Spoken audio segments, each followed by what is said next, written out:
చాలా అన్ఫార్చునేట్ ఇది ఆయన రిజైన్ చేయడం అన్నది. అది చేయకుండా ఉండవలసింది. అది ప్రభుత్వం కొంచెం టఫ్ గా ఉండవలసినటువంటి విషయం ఇది. నిన్నటి వరకు కూడాను రిజిగ్నేషన్ అన్నది అసలు చర్చలలో లేదు అని చెప్పారు. ఈ రోజు రిజైన్ చేయవలసి వచ్చింది. ఇది చాలా దౌర్భాగ్యమైన విషయం.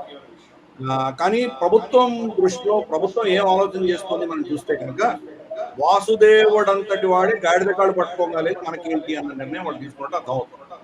ఎందుకంటే మనకు ప్రభుత్వంకి ఇంతకంటే పెద్ద స్టెప్పులు తీసుకోవాల్సిన రెండు ఉన్నాయి. ఎఫ్సిఆర్ఏ కావచ్చు, వందే మాతరం కావచ్చు, ఈ చట్టాలు ఏవైతే వాళ్ళు ప్రవేశపెట్టదలుచుకున్నారో బహుశా నేను అనుకోవడం ఏంటంటే నెక్స్ట్ లెవెల్లో మనకు డీలిమిటేషన్ కావచ్చు, లేదా ఉమెన్స్ రిజర్వేషన్ కావచ్చు, లేదా వన్ నేషన్ వన్ ఎలక్షన్ కావచ్చు, ఇటువంటి అంశాలన్నీ కూడా ముందు వాళ్ళు తీసుకొచ్చేటువంటి అవకాశాలు ఉన్నాయి. కాబట్టి వాటిని వీళ్ళు అడ్డుకోకుండా ముందస్తుగానే వీళ్ళకి ఉన్నటువంటి ఏకైక ఆస్తులను తీసేసింది ప్రభుత్వం. ఇప్పుడు ధర్మేంద్ర ప్రధాన్ వెళ్ళిపోయిన తర్వాత అంటే పొద్దున వీళ్ళకి ఎటువంటి అంశము లేదు పార్లమెంట్ లో చర్చించడానికి. పార్లమెంట్ సంపింప చేయడానికి వాళ్ళ దగ్గర ఏం ముద్ర వాళ్ళ దగ్గర అవకాశం లేదు. కాబట్టి వాళ్ళని ఒక విధంగా నిరస్త్రులను చేసే దిశగా భారత ప్రభుత్వం ఆలోచన చేసింది నేను అనుకుంటున్నాను. నేను ఇది ఒక టాక్టికల్ మూవ్, ఒక పెద్ద లక్ష్యం సాధన కోసం అని చెప్పేసి చిన్న సాక్రిఫైస్ చేసినట్టు నాకు అనిపిస్తోంది. ఇది గతంలో కూడా మనం చూసాము. కరప్షన్ లో కూరుకుపోయినటువంటి కొంతమంది ఎంపీలని, పార్టీల పేరు ఎందుకు చెప్పాలి, వాళ్ళని రాజ్యసభలో ప్రభుత్వం బీజేపీలో తీసుకొని ఆర్టికల్ 370కి సంబంధించి వాళ్ళు ఎలా చేశారో మనం చూసాం మనది.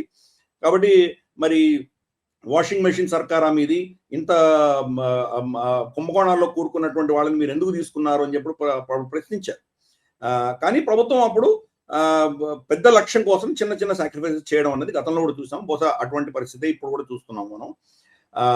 ఇందాక నేను చెప్పినట్టు వాసుదేవుడే గాడిదకాలు పట్టుకోగలేదు మనకేంటి అని చెప్పి వాళ్ళు నిర్ణయించుకున్నట్టున్నారు. కానీ సైద్ధాంతిక పరంగా నేను అపోజ్ చేస్తున్నాను.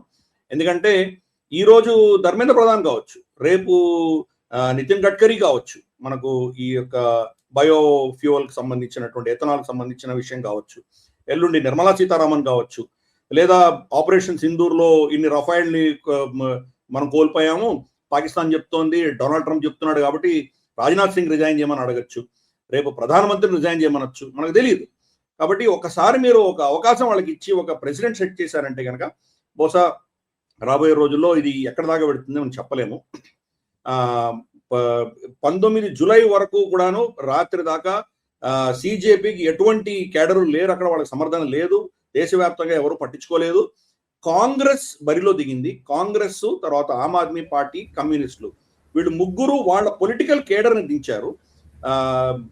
దానికి నిదర్శనం మనకి ఏంటంటే ఈవెన్ చీఫ్ మినిస్టర్, ముఖ్యమంత్రి, మనకు తెలంగాణ ముఖ్యమంత్రి తానే స్వయాన తెలంగాణలో స్కూళ్ళని ముగించడం అన్నది పొలిటికల్ మూవ్మెంట్ తప్ప ఇంకేమీ లేదు. సిజేపీ ముసుగులో చేస్తున్నారు. గతంలో కూడా చూసాం మనం, నేపాల్లో కావచ్చు, బంగ్లాదేశ్లో కావచ్చు, సో కాల్డ్ జెన్జీ ముందర పెట్టారు.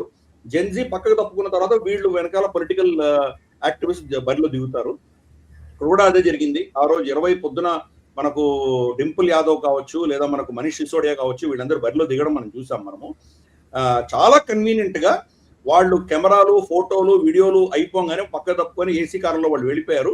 వాళ్ళ కేడర్ ముందుకు వచ్చి రాళ్ళు రువ్వడం మొదలు పెట్టారు వాళ్ళు. ఇది స్టాండర్డ్ ఆపరేటింగ్ ప్రొసీజర్. ఈరోజు కొత్త మన విషయం ఏం చూడట్లేదు. కానీ ప్రభుత్వానికి ఈరోజు ఆల్రెడీ 2-3 ఘటనలు ఇలా జరిగినాయి.